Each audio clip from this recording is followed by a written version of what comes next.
anak FISIP Unri angkatan 2018 yang mengalami pelecehan seksual di lingkungan kampus untuk melakukan bimbingan proposal skripsi. Saya melakukan bimbingan proposal skripsi di ruangan dekan.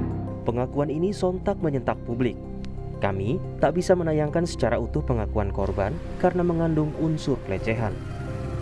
Korban bercerita, peristiwa yang membuatnya trauma terjadi 27 Oktober lalu. Saat itu, ia hendak bimbingan proposal skripsi di ruangan dekan Fakultas Ilmu Sosial dan Ilmu Politik Universitas Riau.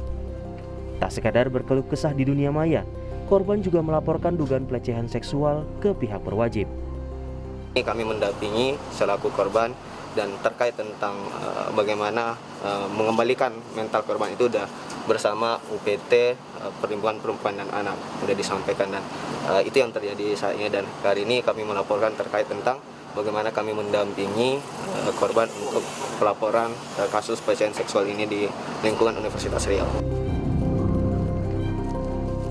Saat melapor, korban juga didampingi Lembaga Bantuan Hukum Pekanbaru serta UPT Perlindungan Perempuan dan Anak untuk pemulihan trauma korban.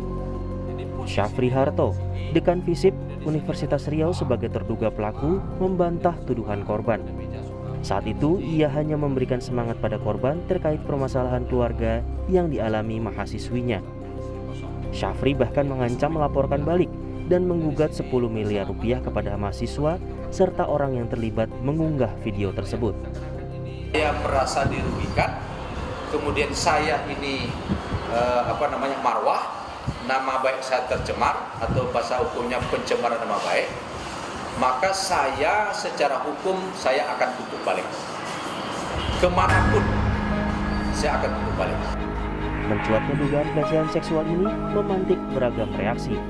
Dan juga saya mengapresiasi dan respect terhadap kakak yang speak up, karena dengan adanya keberanian itu akan menyalurkan keberanian-keberanian lain kepada korban-korban yang mungkin ketakutan untuk speak up mengenai hal pelecehan seksual ini. Di mana seharusnya petinggi kampus dijadikan sebagai pedoman, sebagai pemimpin, sebagai orang yang dijadikan contoh untuk bertindak dan berperilaku di dalam kehidupan. Tapi ternyata mereka justru menjadi pihak yang menghancurkan, jatuhnya bisa menghancurkan masa depan si korban, karena si korban tidak akan percaya lagi dengan tenaga pendidikan yang ada di kampus. Karena Jumat siang, mahasiswa FISIP Universitas Riau menggelar aksi dukungan bagi korban di halaman gedung rektorat.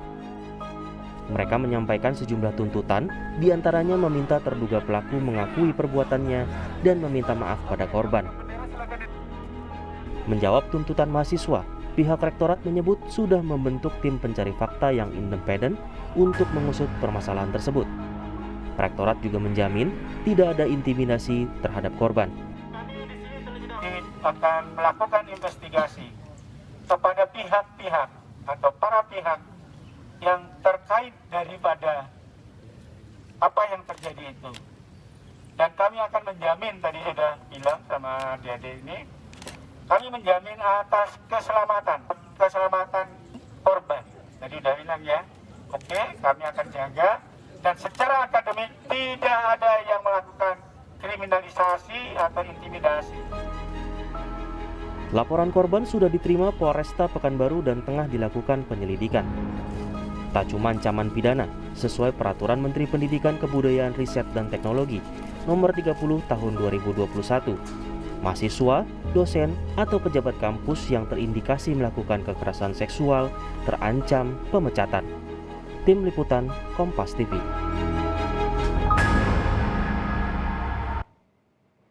Sudah terhubung dengan jurnalis Kompas TV Michiko Frisdeo di Pekanbaru Riau yang akan melaporkan perkembangan terkini dugaan pelecehan seksual di kampus Unri. Michiko, seperti apa perkembangan terbaru kasus dugaan pelecehan seksual oleh dosen di kampus Unri? Glenis dan saudara, selamat siang. Kemarin terakhir kami memberikan laporan langsung para mahasiswa ini melakukan aksi solidaritas dari Fakultas Ilmu Sosial dan Ilmu Politik, kemudian berjalan menuju Rektorat Universitas Riau menyampaikan sejumlah tuntutannya. Nah, Adapun pejabat dari pihak rektorat pun menemui mereka dan memberikan tanggapannya, salah satunya ini adalah untuk membentuk tim pencari fakta yang akan menyelidiki bagaimana kasus ini berkembang.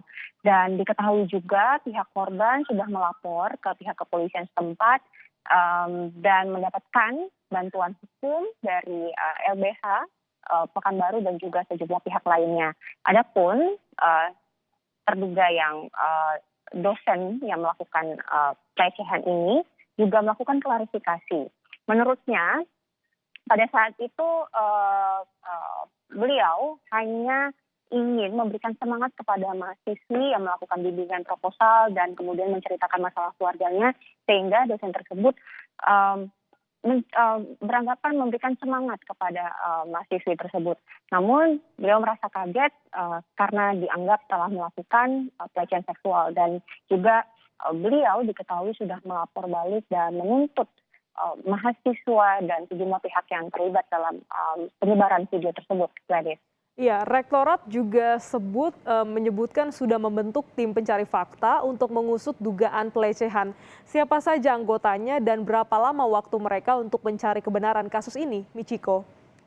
Betul sekali, ini tim dari pihak Rektorat Universitas Riau sudah membentuk tim pencari fakta yang independen untuk menyelidiki kasus ini dan mencari fakta-fakta yang sebenarnya.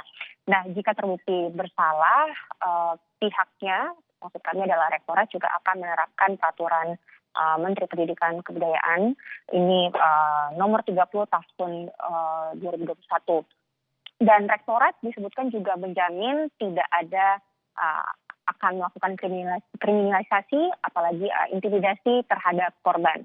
Dan tim pencari fakta ini akan mulai bekerja pada hari Senin nanti, dan berapa lama, Lenis, mereka menyebutkan akan bekerja secepat mungkin. Ya, hingga saat ini sudah dibentuk tim independen pencari fakta bekerja pada Senin depan. Kita pantau bagaimana update terkininya terkait adanya dugaan pelecehan seksual di kampus Universitas Riau. Terima kasih Michiko Frisdeo atas laporan Anda langsung.